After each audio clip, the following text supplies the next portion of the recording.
Here are 3 things to watch when Penn State hosts Towson in the first round. 1. Towson's rope unit. The Tigers have arguably the best defensive midfield in the country behind Jack Adams and Zach Goodrich, and long stick midfielder Tyler Mays.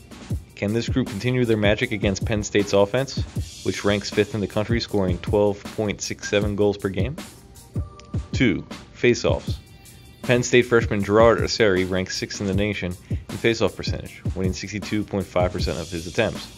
Towson's Alex Woodall ranks 7th, winning 61.3%. Winner of this battle could tip the scales. 3. Home field advantage. The Nittany Lions are a perfect 8-0 in State College, while Towson has only lost 1 game on the road this year. Can Penn State hold serve at home and move on, or will Towson have the road edge? Here are 3 things to watch when Duke visits Johns Hopkins. Face-offs. This game has a promising matchup at the face-off X between Hopkins' Hunter Moreland, who's winning 56.5% of his draws, and Kyle Rowe, who's winning 57.4% of his face-offs. Possessions will be a big factor. Duke's midfielders. Johns Hopkins' short sticks have been bullied all year. Don't expect that to change when the Hopkins Poles will be concerned with containing Jack Bruckner and Justin Guterding. Could be a big day for middies like Brad Smith or Kevin Quigley. Defense and goalie play. It's been a back-and-forth year in cage for Hopkins, with the team flip-flopping between Brock Turnbull and Gerald Logan. Duke has been steady with Danny Fowler, but more importantly have tremendous athletes on defense in JT Giles-Harris and Cade Van Raphorst in front of him, who are tasked with limiting a Hopkins cast that is deep but also inconsistent. Here are 3 things to watch in Air Force's trip to Denver Saturday in the first round of the NCAA tournament. The Pios are coming off of a Big East semifinal loss, looking to avoid a repeat of last year's late-season disappointment.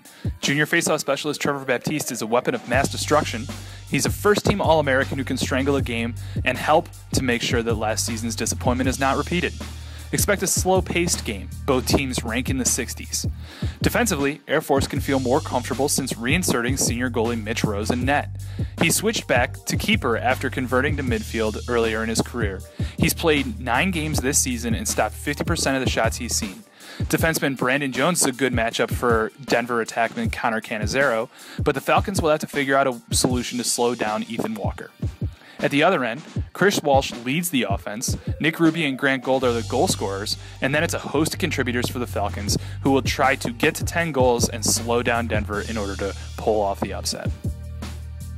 3 things to watch in Albany versus North Carolina. Which team is hotter? Albany put up dominant performances in its conference tournament. The Danes were plus 25 in margin of victory over the weekend and scored 39 goals. North Carolina had their backs to the wall and beat 2 ACC teams to become eligible for the tournament.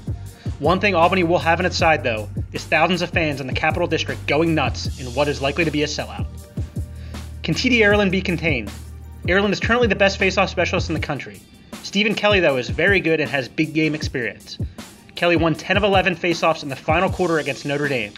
How will Carolina's defense deal with Connor Fields? Number 1 defenders have had a tough time with Fields all season. Presumably Austin Pafani will guard him, giving him a physical matchup. Fields begs the question of whether a team defense treats him feeder first or scorer first. What this could come down to is UNC's short sticks and how effective second and third options are for Albany if there are quick slides. Players like Justin Ray or Bennett Drake could have big days.